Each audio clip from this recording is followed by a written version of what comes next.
Good evening, ladies and gentlemen. We are so glad that you are joining us tonight for our English Flash News edition. I'm Daniel Cook, your host 6 days a week, presenting you with a translated version of the Albanian news. In today's news, the European Parliament member Eduard Kukan arrived in Tirana today and immediately began holding meetings with Albania's political leaders. He is here to facilitate dialogue between the majority and the opposition, and to help them reach an agreement that will bring the opposition back to the parliament. Kukan wasted no time, beginning early this morning with a meeting with the opposition leader, Lulzim Basha. Afterward, Kukan and Basha both declined to make any comments regarding their meeting or whether they came to any understanding. It has been learned that they are negotiating on two different documents, one in the form of an agreement and the other in the form of a resolution. A bit later in the morning, Mr. Kukan held his next highly important meeting, this time with the Prime Minister Edi Rama and the Assembly Speaker Ilir Meta. Once again, everything that was discussed in the meeting is not known. There was no statement afterward by the Prime Minister's office, but the Assembly Speaker did issue a brief word. Mr. Meta merely said that the majority has fulfilled all of the opposition's request and has expressed its willingness to come to a lasting solution. After meeting with Ilir Meta, Mr. Kukan returned to the headquarters of the Democratic Party and remained there for about an hour and a half. His business concluded for the time being, Kukan left Tirana around noon. Later, the meeting of the Democratic Group was held, where Basha informed the MPs about the negotiations with the MEPs.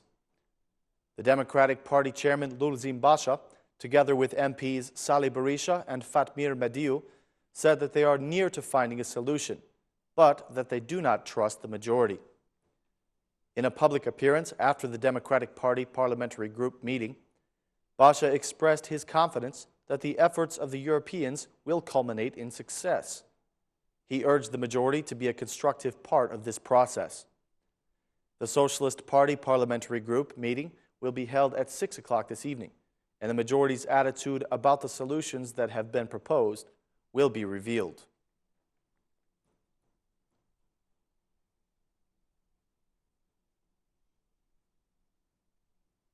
In other news, the majority has begun work on the justice reform without the presence of the opposition in the parliament.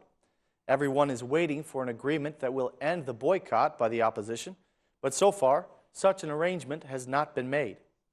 However, an agreement seems to be in the works, and meanwhile, the Assembly has left the door open for the opposition to take up their vacant places.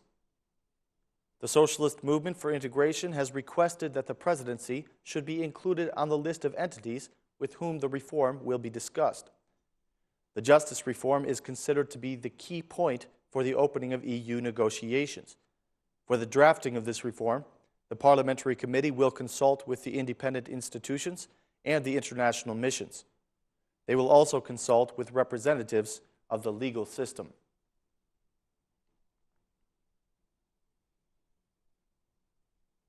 After a great deal of discussion, the Economic Commission has approved a draft law which will allow the government to borrow money without first receiving permission from the Parliament.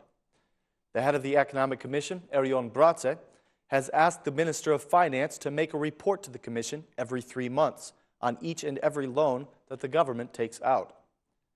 This draft law was also discussed at the Law Commission, where despite voting in favor of the draft, the Socialist Movement for Integration expressed their dissatisfaction about the legal changes. According to them, these changes are turning the Parliament into nothing more than a notary. The changes did cause considerable debate among the parliamentary commissions.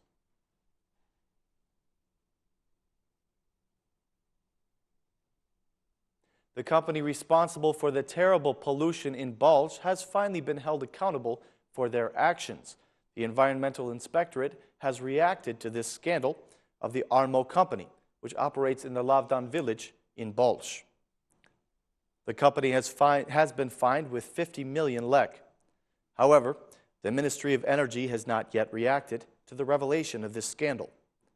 The pollution level continues to be a threat to the health of the citizens who must live in it every day.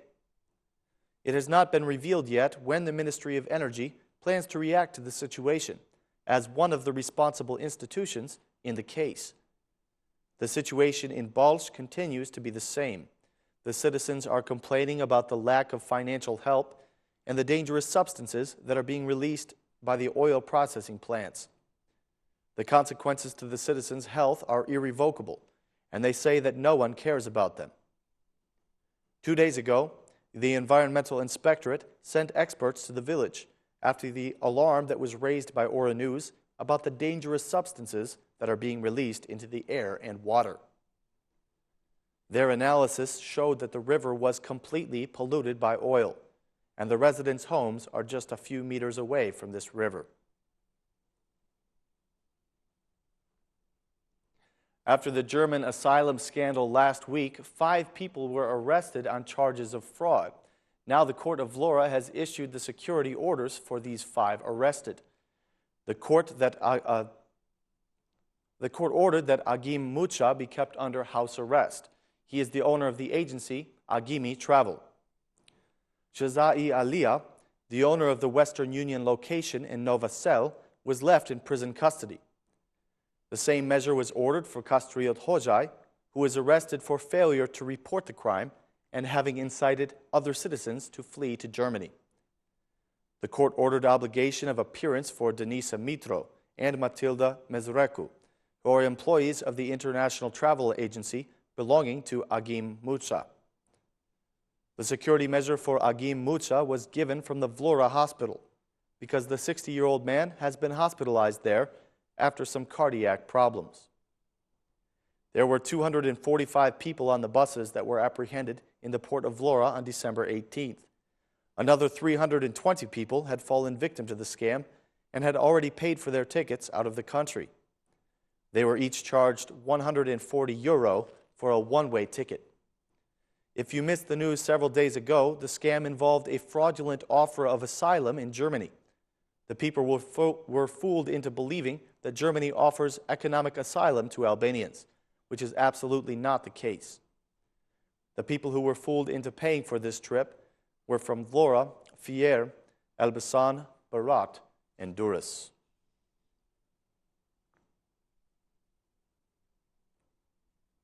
According to the state police, the actions against smuggling and the trafficking of narcotics are not producing satisfactory results. The director of state police, Artan Didi, praised the fact that a growing number of containers are subject to strict control. However, he still feels that further cooperation with the General Directorate of Customs is very much necessary. A memorandum of cooperation between the state police and the General Directorate of Customs was presented at a recent meeting. The Director of Customs, Elisa Spiropali, said that Durrës is the hottest customs point for incoming contraband.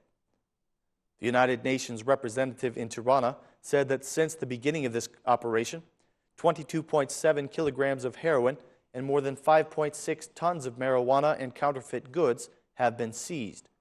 The total value of these goods amounted to €50,000. The joint work of Customs and the State Police has increased the security in the port of Durrës. The memorandum is to be signed in the coming days and aims to increase the specialization of the control units, with the main focus being the fight against smuggling and trafficking of narcotics.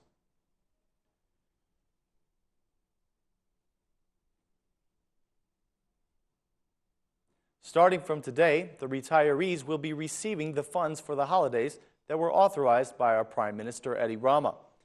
They will be able to pick up their allowances from the Albanian post offices.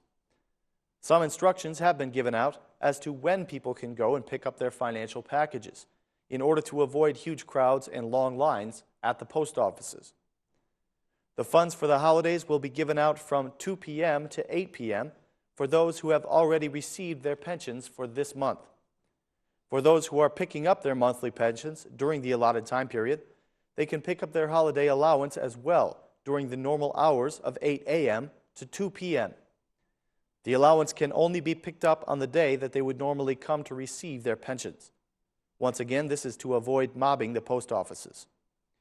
598,203 retired people will benefit from this gift. All those who are unable to withdraw the money within the dates given will still be able to get their money after the turn of the new year, always on the date that they would normally receive their pensions. The Albanian Post Office is also offering another generous service for the holidays. They will deliver the financial packages directly to the homes of any who are physically unable to come and pick them up.